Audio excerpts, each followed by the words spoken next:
వాలంటీర్ల వ్యవస్థను తప్పుపట్టిన చంద్రబాబు మళ్లీ మాట మార్చి వాలంటీర్లకు 10,000 జీతం ఇస్తానని చెప్పడం ఆయన దిగజారుడు రాజకీయాలకు నిదర్శనమని మంత్రి ఉషశ్రీ చరణ్ విమర్శించారు. చంద్రబాబు చెబుతున్న మాటలను కూటమి మేనిఫెస్టోను నమ్మే పరిస్థితుల్లో ప్రజలు లేరని అన్నారు. సంక్షేమం, అభివృద్ధి రెంటిని పరుగులు పెట్టించి తనను తాను ప్రూవ్ చేసుకున్న నేత జగన్మోహన్ రెడ్డి అని తెలిపారు. పెనుగొండ కూటమి అభివృద్ధిపై క్రిమినల్ కేసులున్నాయని ఆరోపించారు.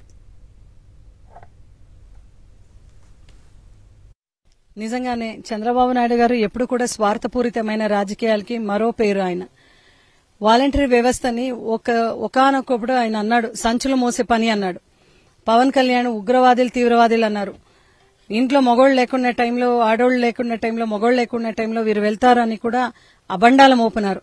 ఈరోజు చంద్రబాబు నాయుడు పరిస్థితి ఎంత దిగజారింది అంటే మన క్యాడర్ చూసి భయపడేది వేరు, మనకు వాలంటీర్ వ్యవస్థ చూసి ఆయన భయపడి మళ్ళా వాళ్ళకి 10,000 నేను మీకు జీతం ఇస్తున్నానని చెప్తే జగన్మోహన్ రెడ్డి గారు పెట్టిన వ్యవస్థ పైన నిజంగా ఆయన ఒక్కసారి శబాష్ అన్నట్లే అని నేనైతే వ్యక్తిగతంగా భావిస్తున్నాను.